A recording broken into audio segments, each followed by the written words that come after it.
baby. Fins up, baby. Dolphins Fins in the up. win.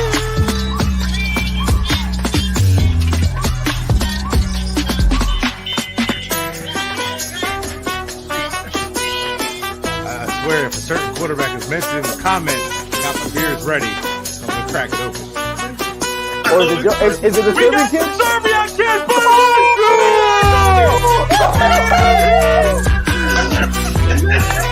This looks done. Oh my god, it looks fantastic. I hate you so much. No, defense. Not a defense. Woo! I'm the man. I said it, and it's reality. All right. Congratulations.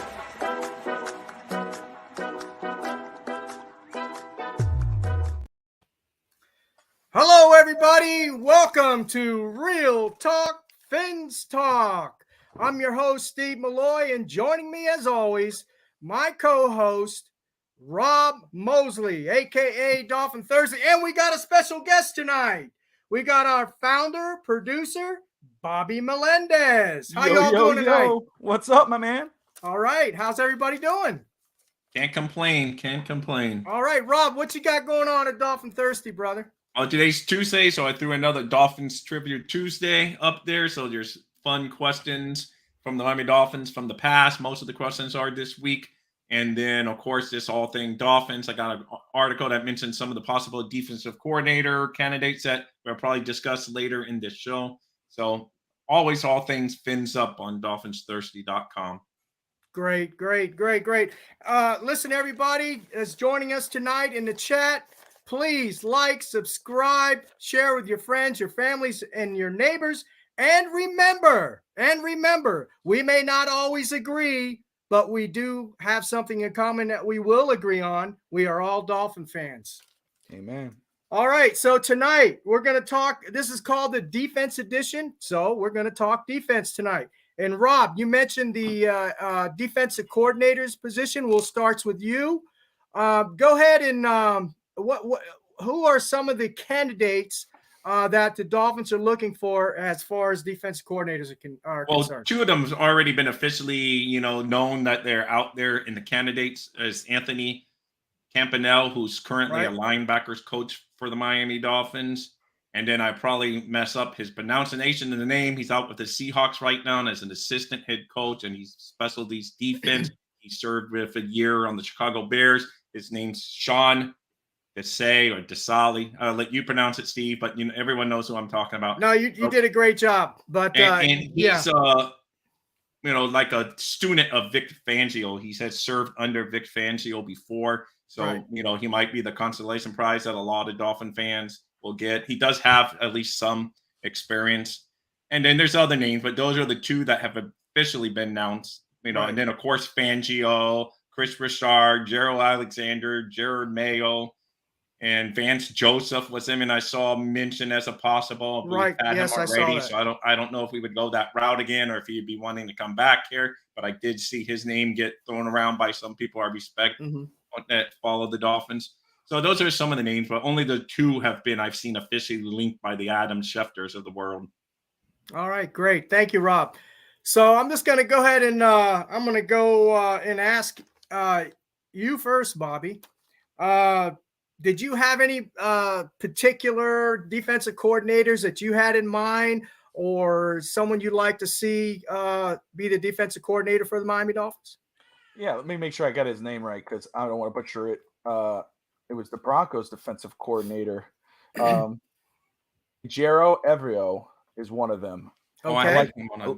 I like him a lot. I think he's going to be he's obviously interviewing for head coaching positions. Right. I saw he was offered the interim head coach at Denver when they fired Hackett, but he denied them.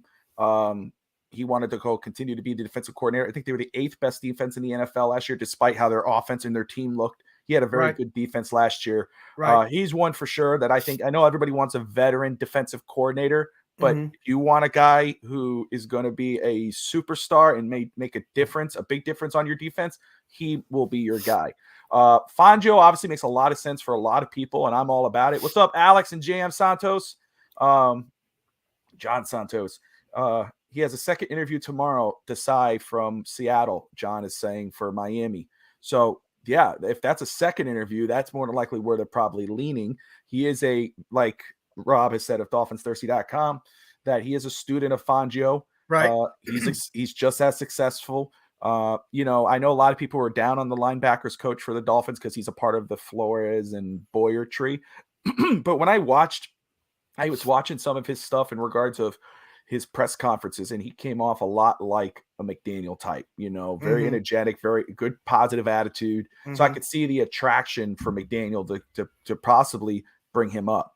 But yeah, for me, he has a second interview tomorrow. You're talking about Evero, or Evrio. See, I'm going to butcher his name, but he's the one that's my favorite right now. And obviously Fangio right after that. Gotcha. Rob, how about you, buddy? Yeah, more or less the same names, like everyone I know is on the Fangio thing, but I also like the name I would butcher too. And I like that Sean they say he's a real high energy guy, and he's more of like McDaniel though. He's not going to be the one that says, "Oh, you screwed up." He's going to say, "Oh, you did it right this way." Is what I'm reading, and he has that same kind of Ivy League background that McDaniel has. So I think in an interview they may mesh well. So that always goes.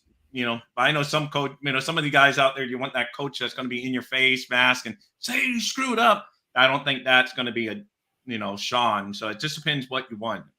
Right. So, and that's the other thing all too. Those guys are good candidates as long as they come in and they say they're good. We're just going to have to wait for the performance on the field. But I think I like the list of names we've been seeing. And that's one thing I want to say was that Rob brought up a great point. A lot of people want to see that coach that gets in your face and goes at you and whatever.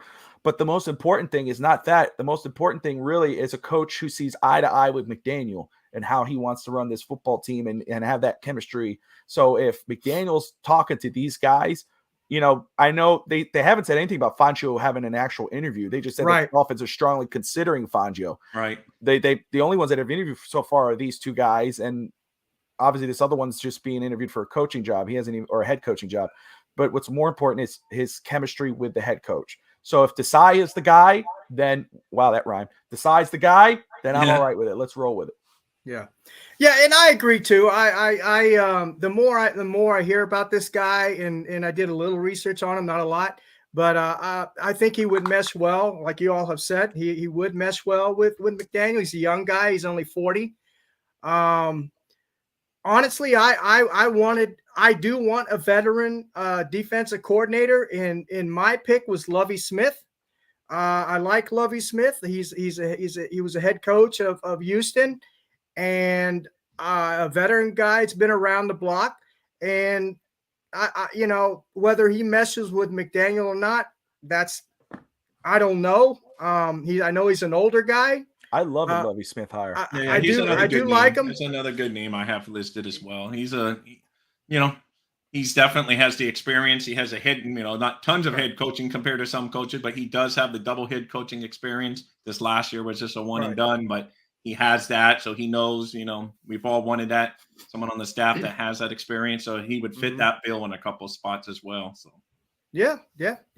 So we're just kicking around names here, but it's going to be a wait and see, and it's not up to us. It's up to the Dolphins organization.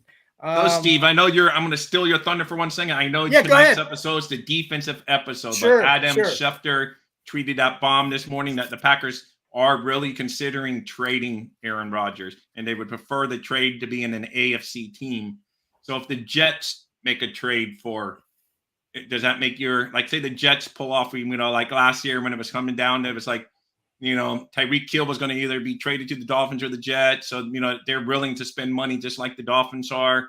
But, he chose the Dolphins and, we got Tyreek Hill. But if you wake up one morning seeing bombs that, Aaron Rodgers is about to sign with the Jets, is that going to change your outlook and how you change defensively? And are you going to be worried going against the Jets next year? Yeah, I mean, it's going to make the Jets better for sure. I mean, with the pieces that they have in place now, and Aaron Rodgers quarterbacks, that's their missing piece right there. That's going to make them a lot more, competitive of a team for sure. Yeah. Look, am I scared? No. You know why? Because the Miami Dolphins fans have this mindset. oh, we got to beat the Jets, or we got to beat Buffalo. Buffalo's the thing. We got to beat Buffalo. We got to get players that can contain Allen, right? And all this kind of stuff, and putting pieces together for this and this. No, that's not the way you build a team. The way you build a team is like a Cincinnati Bengals, where you can beat anybody. Right. You know, No, you shouldn't be comparing, well, maybe we got to get this guy to cover this guy, or a spy to cover Allen. I mean, that's all good and everything, but I don't like that mindset. When you build a team, you build a team to beat You build everybody. a team to beat everyone. I agree, but I was just saying, dude, because right now we're all thinking, oh, we're getting close to the Bills, that the gap has narrowed so much. But then if they go and get an Aaron Rodgers in, like, I think the gap of all the teams have narrowed a lot. So it's just, well, if Miami's building their team right, then they shouldn't be worried about that. no, I agree on that. Let's go to any team, but unfortunately, we haven't always. I think that's fair, Steve. What you're saying, I think you're right. The Dolphins or any other team shouldn't worry about what another team does.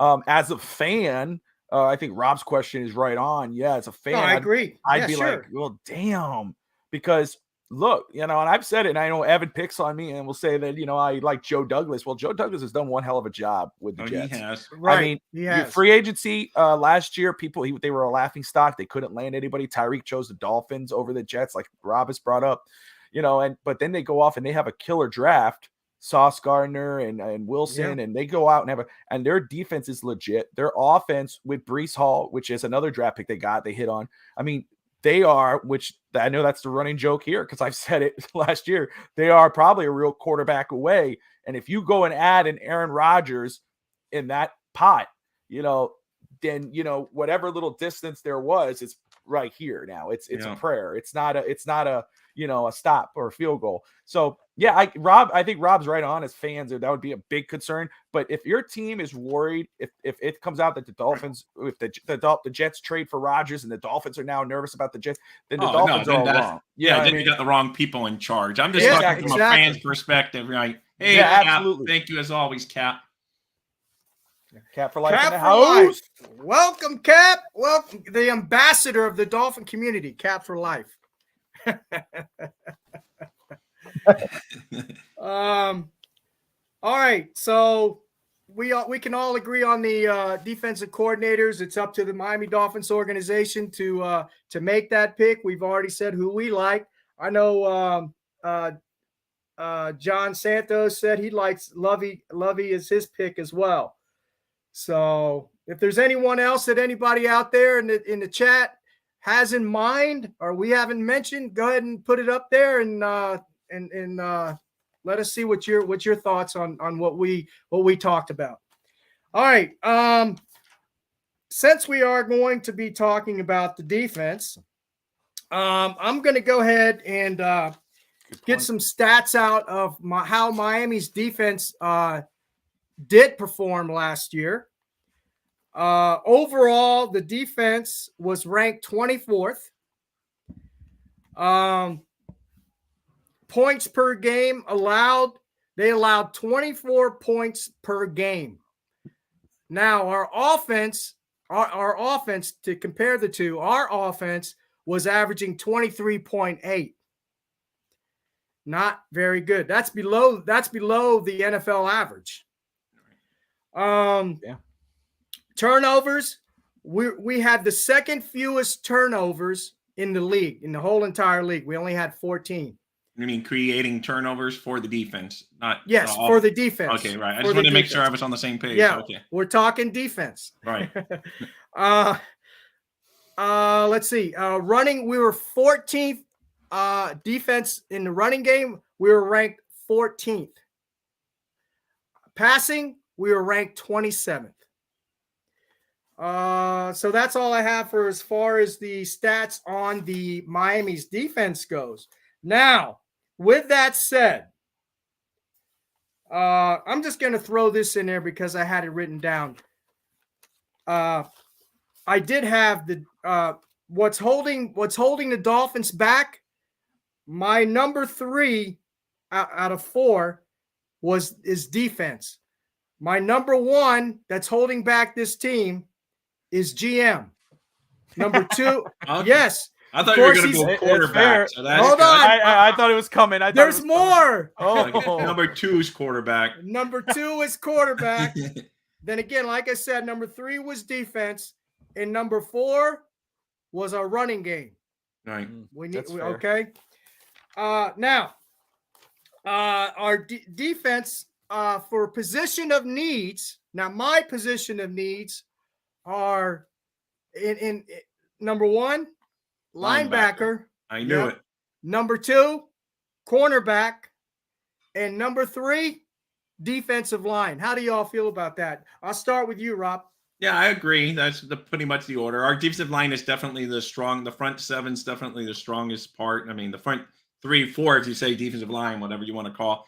And yes, linebackers. And then it's going to, of course, especially depend on what kind of defensive coordinator we bring in, what's his philosophy, and what he's going to, want to bring in before we start naming specific players that would be a good fit for the Dolphins. But yes, linebackers is a need. And corner, of course, we got devastated with injury. Needham is going to probably be going, unless we can match his salary. But he's coming off injury, so maybe his salary won't be that great, and we can get him under another bargain like we have been getting him. But if he had stayed healthy all year, we were going to lose him for sure because some team was going to sign him for a bigger contract than we could probably give him. But corner, Cater Kohu had a good season that we weren't expecting. Xavier Howard is okay. He's not the Xavier Howard that we, whether you want to blame injury, just getting older, performance, or they just, you can tell teams threw at him more than they used to. It used to be like Xavier out there, you would forget about him sometimes because teams didn't even want to go his direction. But, so he's obviously, I think, a little injured. I give him that. So, I would like to see him back. Byron Jones, doesn't even count because he was off all year anyway. So I would think he's going to be a post-June 1st cut. They may announce it quick, but he'll be the post-June. So we can't use that cap money until after. So, yes, defensive backs. And that's the one thing I feel a little more confident about with the Dolphins if they go to draft running backs. I have a lot more faith in them. Cornerbacks, a lot more faith in them in drafting right cornerbacks than I do them drafting right linebackers or offensive linemen. I don't know. They just seem to hit on the cornerback or they find a gym that falls to them. Because both Nick Needham and Cater Koho that has contributed to the Dolphins' success, they were undrafted free agents. So I don't know if it's just luck or we got the right defensive coaches to coach up the defensive backs. This could be a number of factors that we don't know. But it just seems like we don't hit. I mean, look at Tyndall. He's played on a team that could have used him, and he hardly even stepped in there at all as a rookie. But I think we mentioned his name 2 or 3 times the whole year. Especially with the linebackers that we have, right? He's on special teams. Yeah, he does play. He does contribute on special teams. But that's it. So, and then I think a whole bunch of guys are, so that's hard. But yes, linebackers definitely, and that's it. I won't ramble on anymore. But linebacker you're good, Rob. by far is 1A, and then everything else is behind it. Yeah. Well, and to piggyback on your comment about Xavier Howard, I agree. I think he was hurt, most of the year. But if he's on the field, to me, he's not hurt. If he's playing, he's not hurt. Right. And I do believe that he has passed his prime. I think he regressed a lot this year, whether it be injury or he passed his prime, whatever. So yes, cornerback has got to be a number 1 priority. We've got to we got to be proactive on that. And Kohu has contributed a lot. He stepped up. I mean, more than we dreamed of. But he's still a first year. He's still going to be a second-year guy next year, and he still has a lot to learn. And I give all the kudos to Patrick Surtain, and Sam Madison. And that's another thing. We're going to be losing Patrick Surtain this year, so that's gonna hurt us as well. And what did you mention about the? That was it, Bob. What's your feelings on that, Bobby? Absolutely. Yeah. So first off, everyone, thank you all for tuning in, watching Real Talk Fins Talk with Steve Malloy and Dolphins Thirsty Rob. Tortoise Johnny says snatch Leighton Vander Esch from the Cowboys. I actually like him a lot. I do too. With regards to team needs, I think you guys are right on the money. We actually talked about that on our premiere draft show on Friday about team needs because we got a few of them. And of course, you look at the cap revenue, but there's different ways to address them. First you go, you got corner, linebacker, you brought those ones up, running back, Both Jeff Wilson and Mozart are on free agent. I think they're a free agent after this year. Yes. Tackle and left guard, right tackle, left guard, and of course tight end. We talked about tight ends and corners, and the reason why we're going to talk about all of them throughout the offseason, but the reason why we started off with these two positions was because what Rob has brought up, which was feeling more comfortable about the Dolphins drafting a corner than, because to me, when it comes to we know linebacker and offensive line, I'd rather them address that in free agency, and linebacker. I'd rather, focus on linebacker. Right. I do too. I do too. Offensive line in free agency. And then you focus on tight end, corner, and running back in the draft. There's first off the running back position, the tight end position, the cornerback position is a very deep class this year in the draft. So you could really, and I'm not saying advocating, go in the 7th round and draft a running back in the 7th round like we usually do. No, there's a lot of stud guys you can get in that 3rd round. Yeah. And you could hit on them, a tight end especially, and then corner. Then you look at the cap space, you go, well, what cap? A lot of people like to bring up the cap, what money? First off, I always think the cap is a fantasy because the Dolphins right now are currently about negative. Well, they're over, right? They're over draft page. They're over about $16 million in cap. Now, as Rob has brought up, cutting Byron Jones or restructuring Byron Jones, you could restructure. You can't really do anything to Xavier Howard's contract, whether you restructure or trade, whatever. No, you trade him, it's going to hurt you. You restructure, it's not going to make any difference whatsoever. But Igbo, you got Tyreek, Bradley Chubb, you got Agba, you got all. Basically, Miami can figure out structuring those cap hits into bonuses. Then it could be from over to $16 million in cap and under $44 million in cap. So then you could do some damage a little bit. You can fill those holes. You can get yourself a starting linebacker or some guard and tackle help. So for me, again, right tackle, left guard, linebacker, tight end, corner, and running back. Yeah, that's where I have my Johnny's throwing more good names. He threw Tremaine Edmonds, Farrell Edmonds. Yeah, son. I had him here. I had him on here. Tremaine Edmonds. I would love that. A veteran linebacker, a damn good one. Vanderish, the only thing, this is why Vanderish's name, first off, I liked him coming out of the draft. But here's why his name should match more with Miami, guys. He's had some injuries. And we know how Chris Grier loves injured players. He always goes after those injured guys. I'm just saying. What's up, Kenna? Kenna, how you doing, buddy? Thanks for joining. Yeah, thank you, all you guys. I didn't mean to cut you off, Bobby. I just saw that one, though, and I just happened to do a Farrell Edmonds piece the other day just on Twitter, and it's like everyone, it went crazy. And it's just like, so when I saw Tremaine Edmonds, that's his son, actually. So that'd be pretty cool. Awesome. In fact, I had him on the list here as linebackers as free agent. I know we had Tremaine Edmonds on here. But also I have another guy on here. Boyer. You're going to have Boyer. Yeah, Boyer. Jordan Boyer. Yeah, Boyer of Buffalo. I knew he was going to be a popular guy, too. He was actually drafted by the Miami Marlins in baseball, Boyer was. And if that's not true, you can blame my 16-year-old son. He gave me that factoid. He was drafted in baseball by the Marlins. So, and we actually saw him. They put him up on the big screen when my son and I went to our Marlins game last year. They put him up there on the big screen, and he waved to everyone. But some people booed actually being him. Like, oh, well, they said safety point. But, yeah, he would be a good fit. Yeah, I think so, too. I haven't heard of any more veteran linebackers or corners that would be available, even defensive linemen. Have you all? I haven't. No, not really. And then, the new league year doesn't even start till March. So that's when you start really hearing all, leading up to March, you hear all the legal tampering that teams don't lose a 1st-round draft pick for, happen at the combine. Mm-hmm. So, but, Dolphins talk to anyone. It's like, give me your 1st-round pick, Miami, but, it is what it is, I just wish we had that pick. Yeah, I do too. Now, how about the defensive line? We've been talking about cornerback and linebacker. How about the defensive line? Is there any particular needs we have there? Are you all happy with Phillips and Chubb and Zach Sealer and of Wilkins? Course we should be all happy with Wilkins, right? I love our defensive line right now, and I think it's very important for Miami to keep that defensive line together. Zach Sealer and Christian Wilkins. I think that's priority.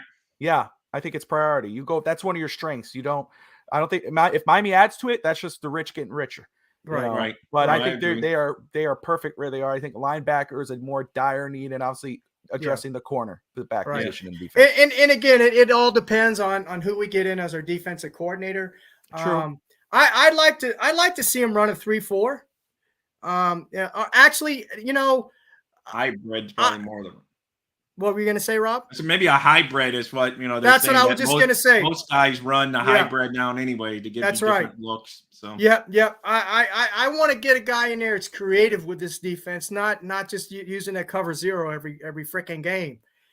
Somebody that mixes it up, like you said, Rob. Somebody, and that's what a lot of defensive coordinators are doing this year or the last few years is the hybrid type. They'll run a 4-3, 3-4, 4-2-5, that kind of stuff. So that's what I want to see in Miami. But now the question is, do we have the linebackers to run a 4-2-5 or a 3-4? That's the question.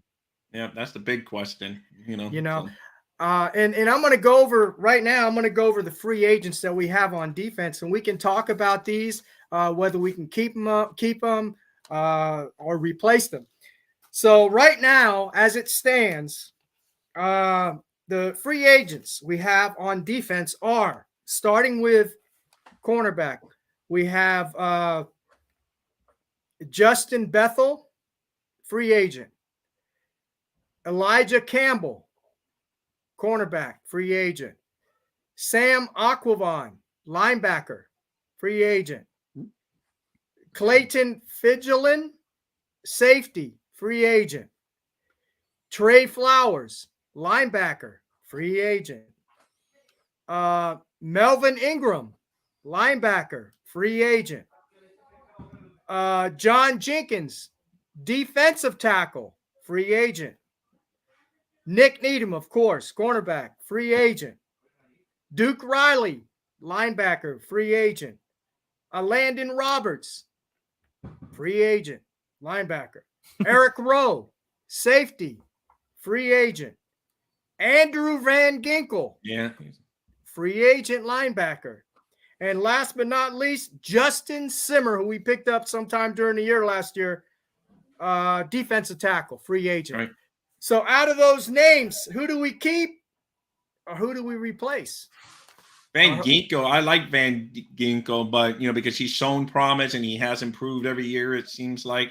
But none of them are irreplaceable, but I don't think none of them, other than a couple of them, may demand big money on the open market, so we might be able to bring them back. It just depends. But Van Ginkel, I guess, jumps out there. I may be getting some other names, but that'd be the one. Those other guys, a lot of those names. Van Ginkel's the one that pops out to me. Needham, but then I see Kenneth say keep Nick. I think Nick's going to get some money this offseason. I don't know if Miami could do that. But Van Ginkel's the one that stands out. But a lot of those guys are Flores Boyer guys. So, and you brought it up at the top of the show, Steve. It depends on who is our D coordinator. That's right. That's going to be up to him. And I don't know how many of those guys are going to fit in the new defensive scheme when it comes time. So, I just think, those guys are really fillers. I don't really see. I mean, Ginkel's is Eric Rowe might be one. I mean, Eric Rowe, but that's another Flores guy. That's a lot of names, Cap. And that's just the defense, Cap. That's not even. Right. We don't even have running backs under. So there's a lot of, and tight end, of course, Gesicki. I think we can all, even though that's on the offense, we had touched next week, but I think we can all pretty much say he's going to be. Spoiler alert for next week. Gesicki's going to be gone. So because there's no way they're going to give him that kind of money. No way. No, he doesn't fit. But anyway, back to the defense, Steve. I'm sorry.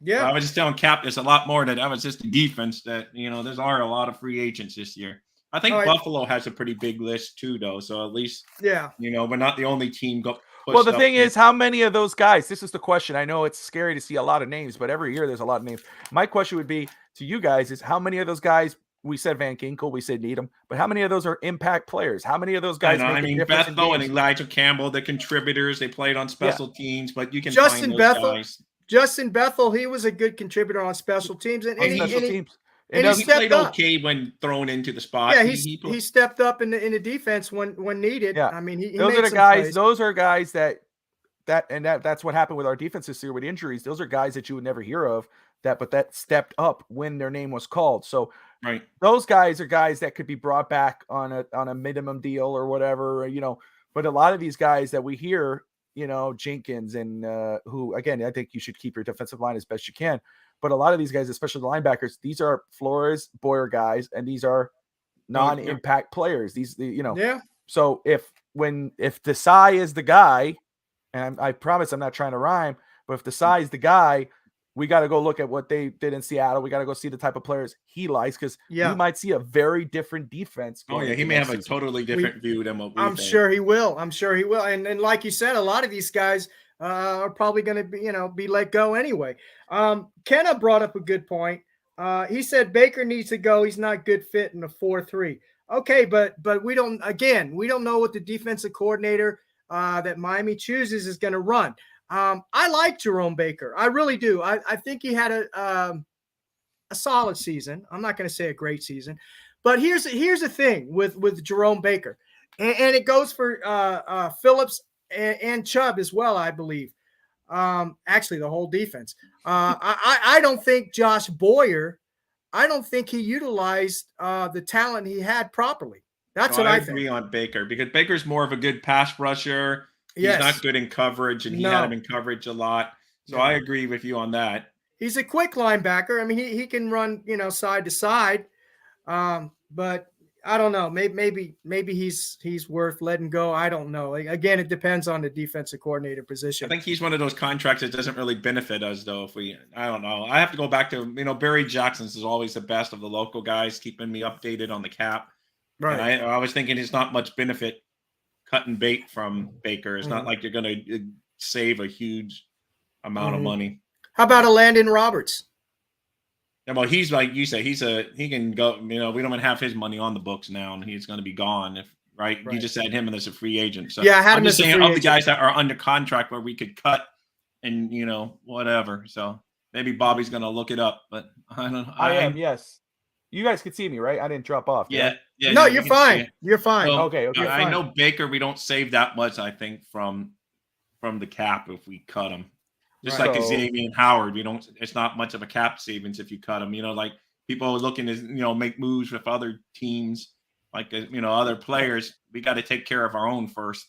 No, I agree 100%. Like Wilkins, you don't have to pay him this year, but you can almost guarantee. I guess you could franchise tag him next year and whatever, because you got him for the 5th year, but you just want to lock him up sooner than later if that's your plan. Let me ask you this. I'm going to ask both of you guys this.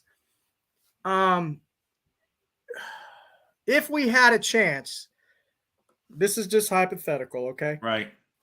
If we had a chance to go after a big name quarterback like a Lamar Jackson, or maybe even a Derek Carr, someone like that, would you be willing to include Christian Wilkins in a trade? Oh, that's a good question. Damn. Because if the team don't want him, you could always flip him for a first-round pick to another team that wants him, and then use that first-round pick to, go, because some guy may not, because they know any team that knows Wilkins, they're going to say, well, we're going to have to pay him. So some team may not want it, but some team that has a first-round pick, may want to throw that. So, yeah, that's a possible scenario. He is probably the most valuable guys on we've done it before with Tunsil, right? Yeah, no, he's probably the most valuable guy as far as trade value on the team, other than a Waddle. But would you be stupid to trade Waddle because you're going to trade his cheap salary away? Because I was reading trade value, and Wilkins is the highest among the Dolphins, higher than Tua, higher than Tyreek Hill, because Tyreek Hill, you got to find a team willing to pay all that money. What's up, G-Man? Yeah, and the reason why I throw that out there, because I just, don't ask me where I heard this, but I did hear some rumors where Baltimore, the Ravens were looking to beef up their defensive line. Right. No, I know.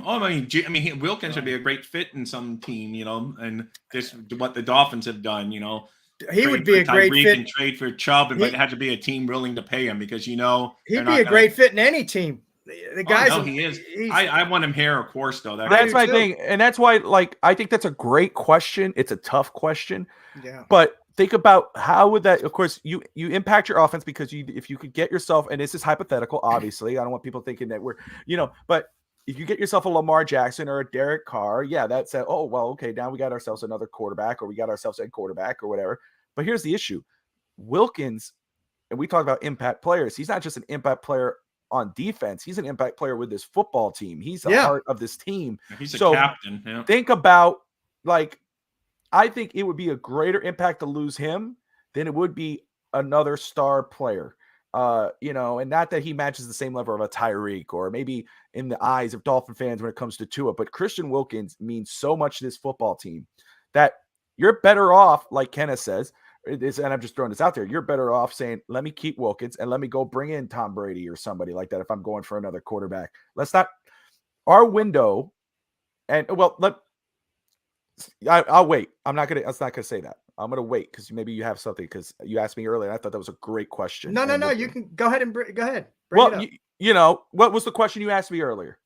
The question I asked you earlier is, and I'll have to look. I could go. I forgot, man. What did he ask? What did he ask you, Bobby? You probably remember. It must have been a good question.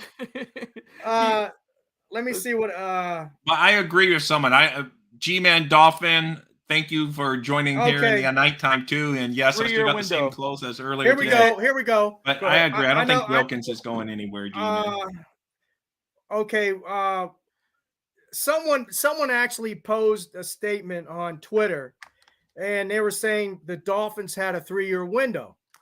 So I saw that, and I almost spilled my coffee. Yeah. And then I actually texted Bobby and I said, your thoughts. And then he said, not with Tyreek, 1-year window, then we'll have a hard reset. Yeah. And then I said, totally agree.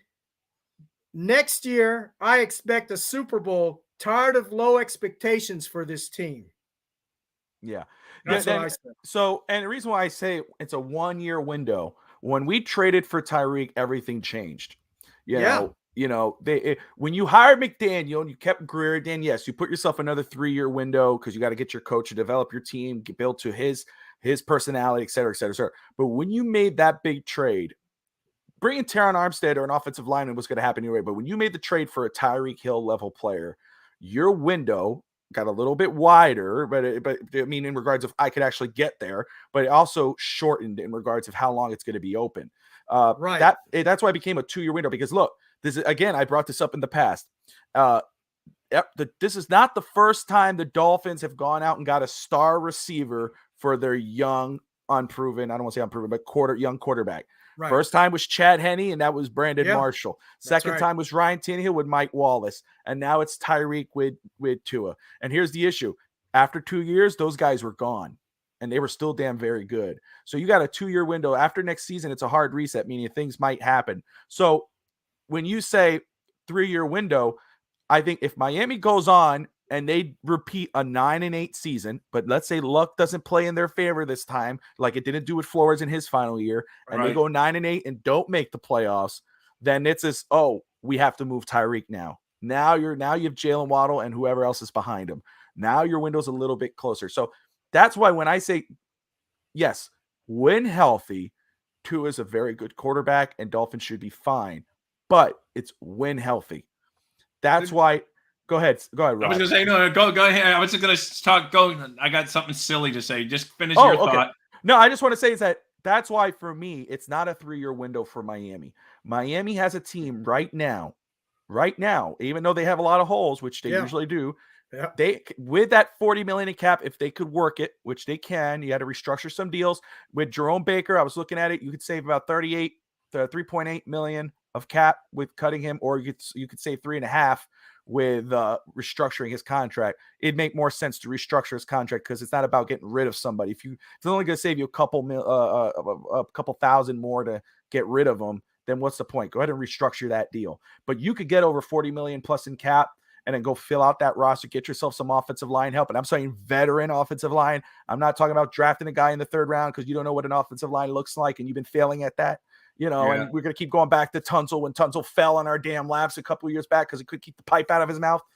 They haven't shown they could draft a guy. So go after a veteran and hopefully someone who could stay healthy, fill out that offensive line, and then go get if you think Tua's the guy or not. If he's not, then go get yourself a quarterback because the window is closing. It's a very small window for Miami. If not, it's right back to your 3-year window. We don't want to be in the 3-year window. We like our window. 1-year window is pretty good because that means you're right there. If you make the right moves, you could get there. So if you have a 3-year window, that means you're in rebuilding mode. This is not a rebuilding football exactly. team. It's not a rebuilding football team.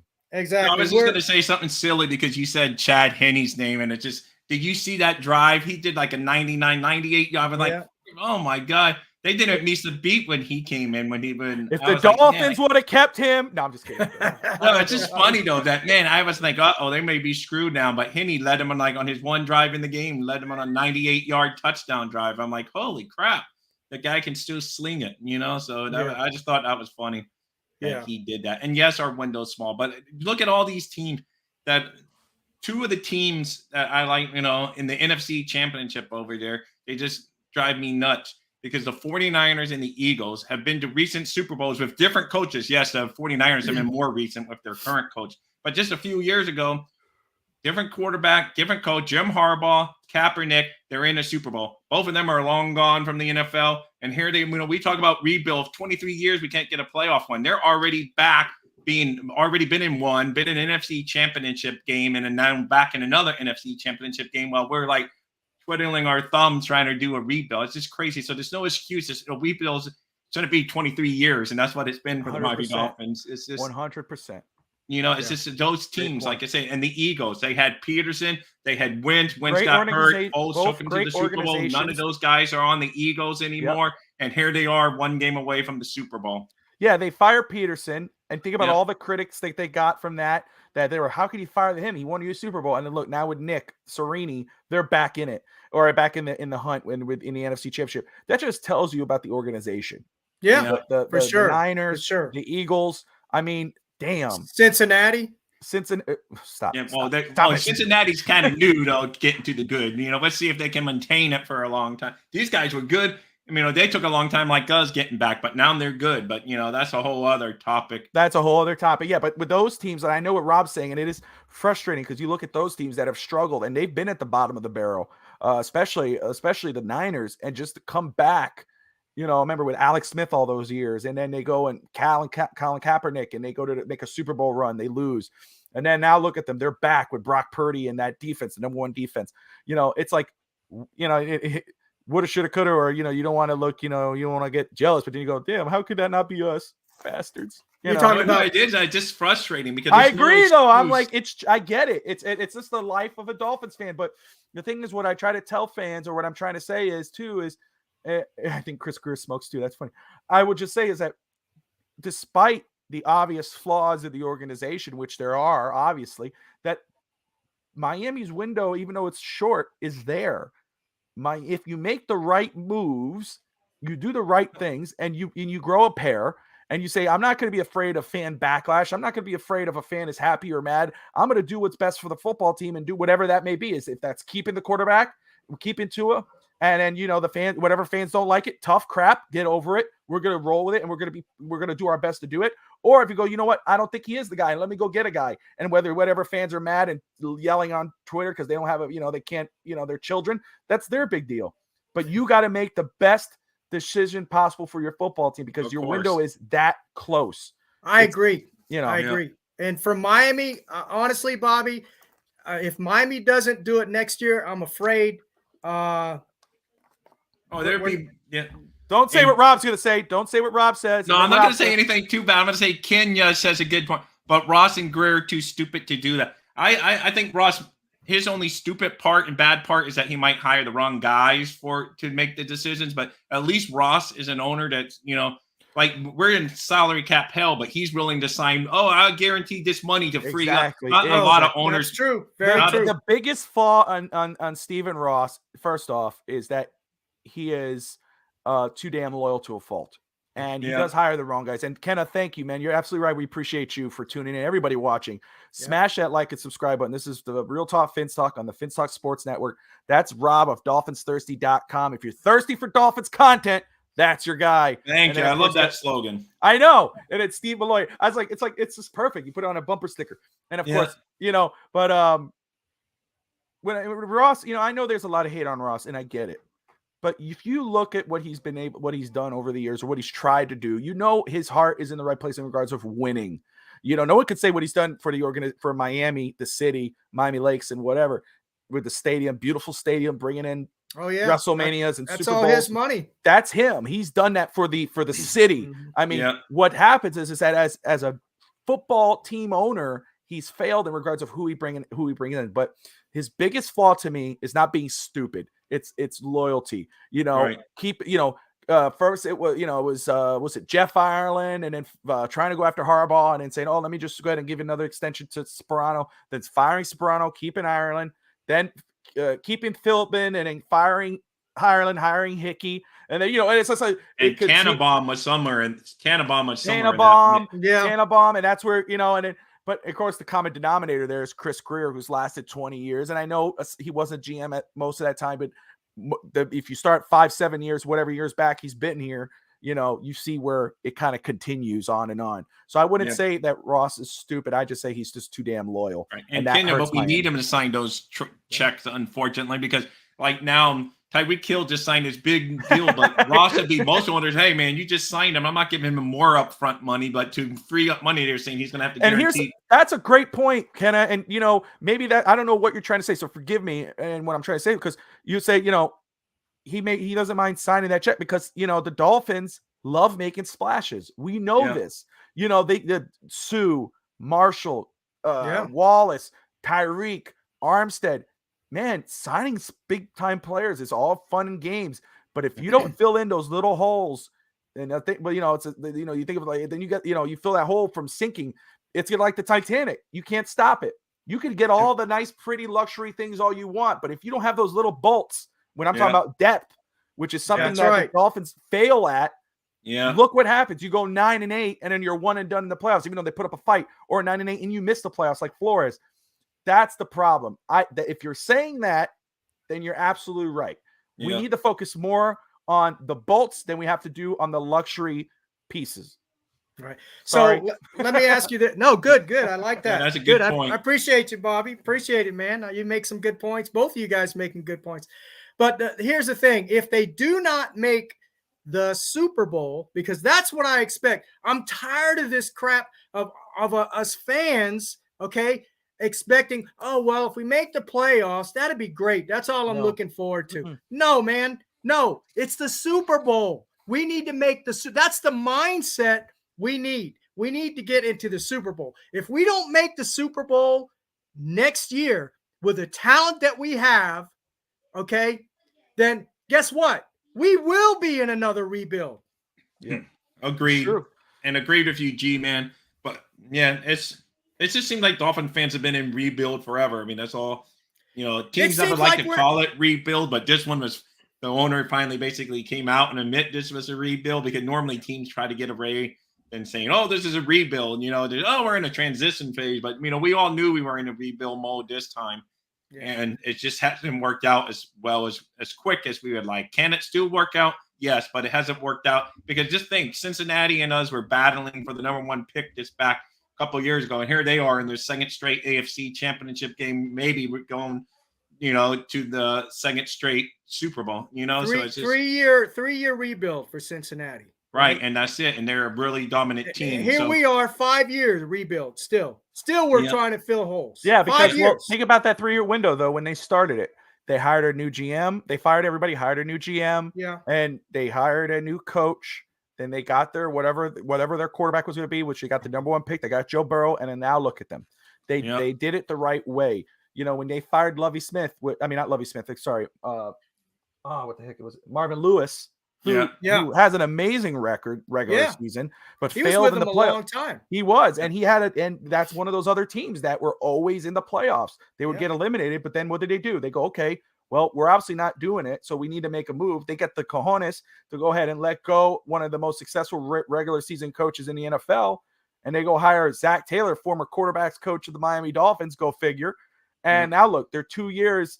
Well, 1 year last year in the playoffs, lost. Now they're in the AFC Championship again. Right. That's how a 3-year window is supposed to work.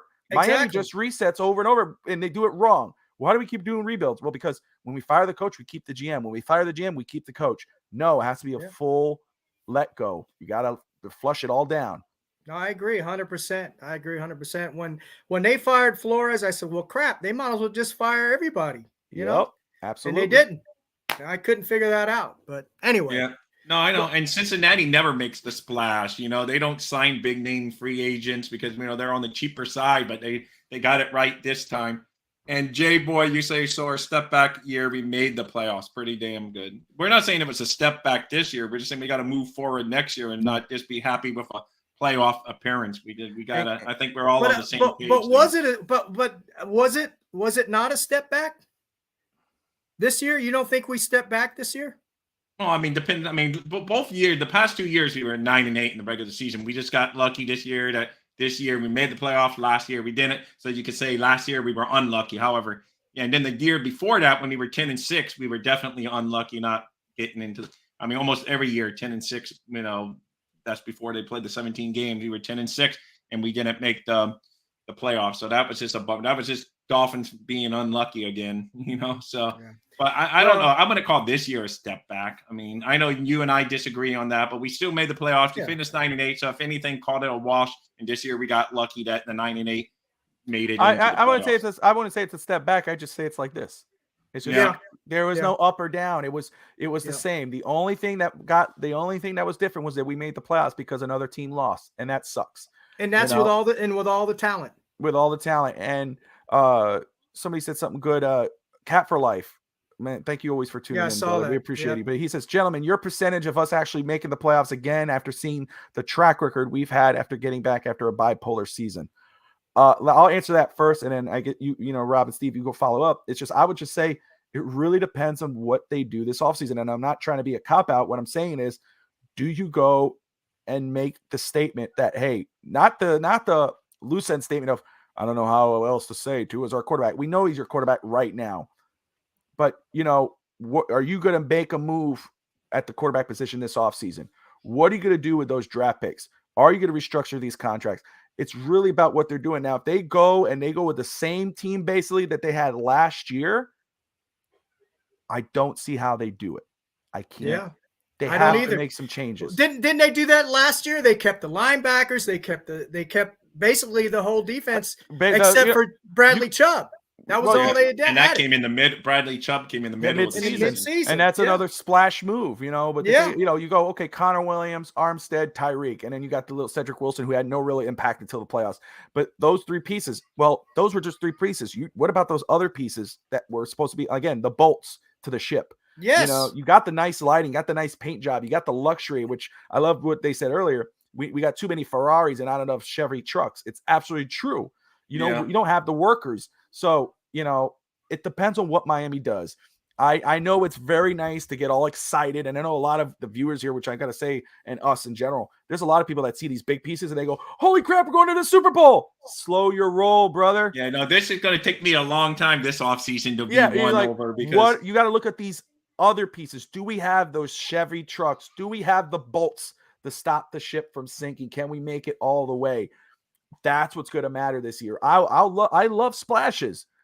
When you get a big name player, it's always exciting. It's always fun, but that's not going to get you down the line. Even if they were to go out and get yourself a Lamar Jackson or Aaron Rodgers, or more than likely, if it has to be somebody who's a big name like Tom Brady, that doesn't even secure the deal for you. You got to get those bolts. You got to get those Chevy trucks, as someone said in the comments. And forgive me, I lost your name there, but I'll come up and look at it later. But that's just my opinion, guys. I think, you know, you follow up or disagree or agree. I just think that it really just depends on it's the depth that's going to make the difference next year. If we could get that depth together, then yes, we can make a real run again at the playoffs. Because you got the splash moves, you got the luxury. And we can slow our roll on the splash move this year. Let's get the nuts and bolts. Because I saw people on Dolphins Twitter today, because I guess Vegas posted odds like, if Barkley would you leave the Giants, the Dolphins are the number one. Like, I'm like, where are you going to get that money? Because reportedly he's turned down over $10 million a year. Draft a running back. Yeah, I agree. Draft a running back. I do not want Barkley. I do not want that move. That'd be one of the moves that I'm on record. I don't want it. As good as Barkley is, and that he would be, but he is a flow guy.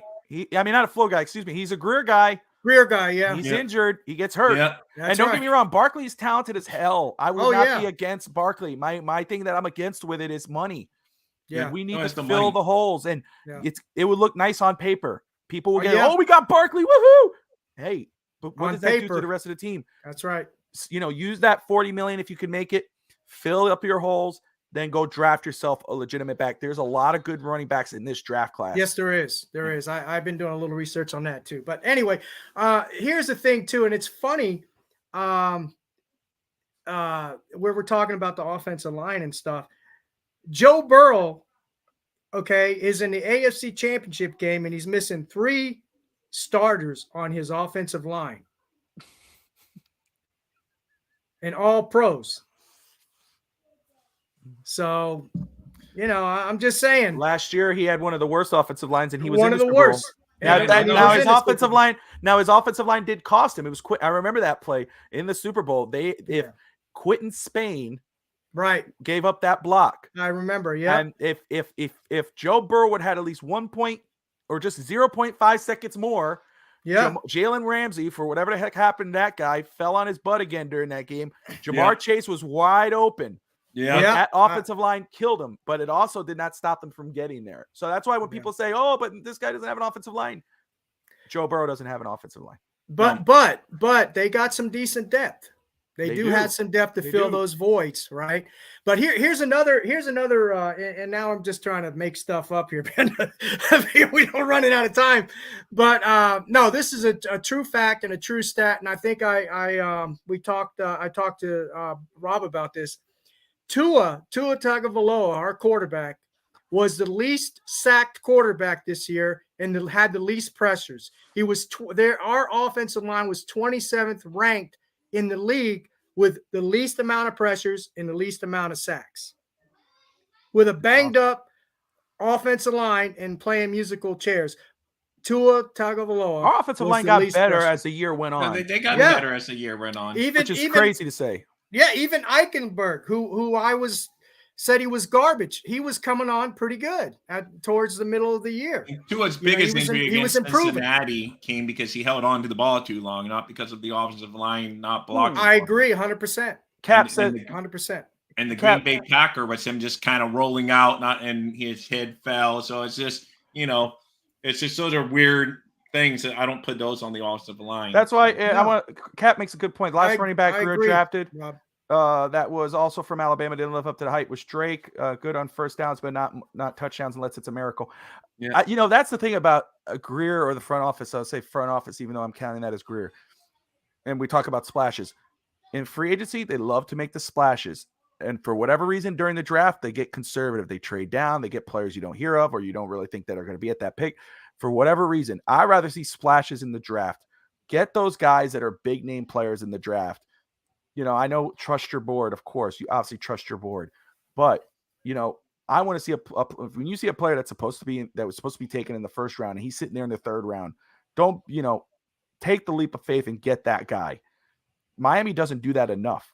They do that in free agency. They will spend all the money in the world to get a splash player like Barkley, who's not going to play half the season, But in the draft, all of a sudden, they're playing conservative. But they did trade up for Eichenberg, and look how that went. So a guy who should have been taken late in a later pick in a later round. That's my problem. That's them trusting their board, going, we want to get our guy.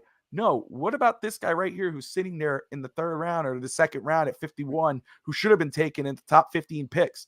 Oh, maybe we shouldn't take him. Let's go ahead and trust our board and get that other guy back there. That Tommy Eichenberg, the linebacker, who is not a bad linebacker. I'm just using his name because you said Eichenberg. But that's another linebacker in the draft. But no, let's get the guy that's a splash player because he has the potential. Be ballsy in the draft. Be conservative in free agency. That's winning. That means that's a winning team. Yeah, because you get good talent cheaper for years to come.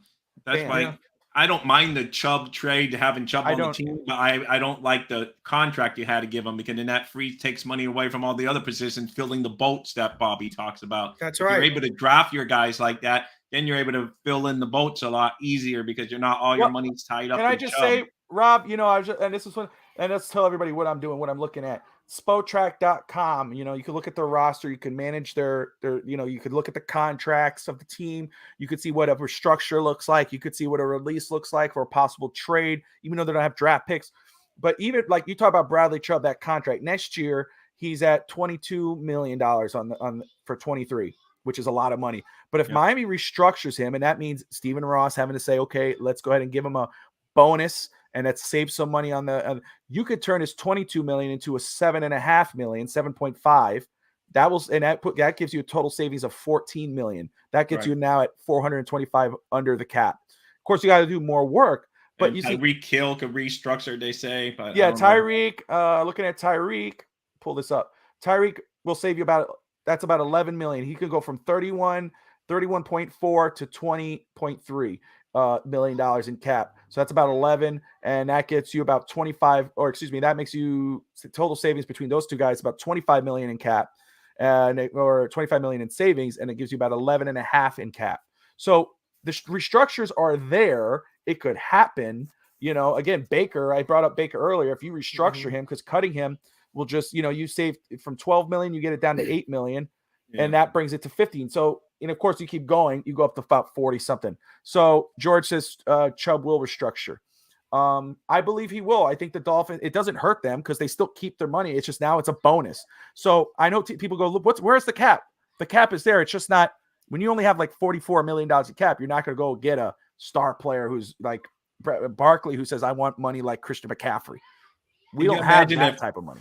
That's 16 NFL 16 million, right? I think he wants 16 million a year, right? I think he wants 16 million a year. Yeah. Can you imagine if the NFL had the MLB rules?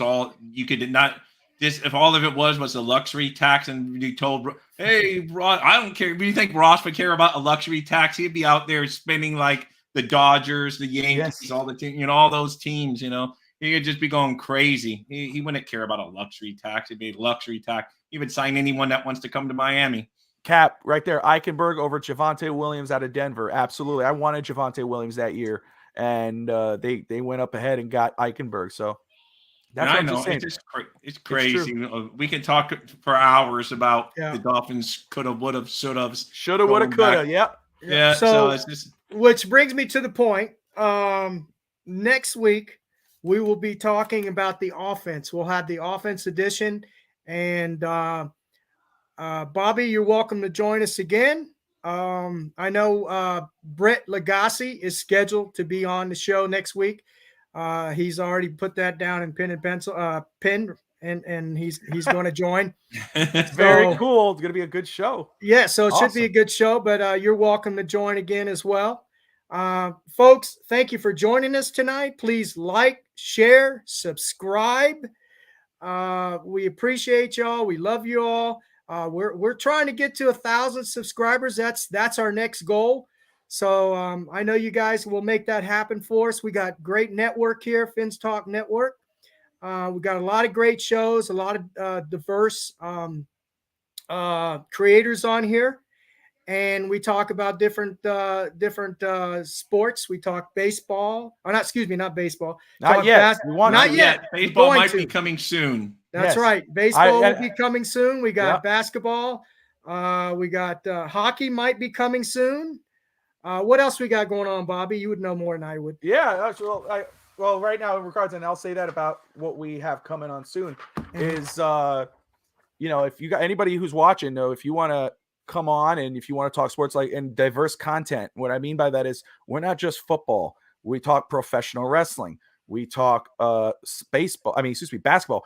I want to bring on a baseball show. I want to bring on hockey, fight sports, combat sports, boxing. If you love talking sports, if you love talking a specific sport other than football, reach out to any of the guys here. Reach out to me.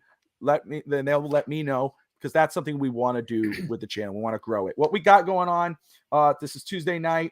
We've got Real Talk Fins Talk. That's Steve and Rob. They come every Tuesday at 7:30 Eastern time. They don't have any off season unless they want to. They deserve it, but they're going to be talking throughout the off season about what's going on. You could always catch Rob not only on Real Talk Fins Talk, but obviously on Dolphins Thirsty's YouTube channel. They got the Dolphins Daily Show. Then, of course, DolphinsThirsty.com, which if you're thirsty for Dolphins content, go to Dolphins. Thank you, Bobby. Thank you. Fast Break is tomorrow. That's our NBA show. We talk Miami Heat. We talk everything there.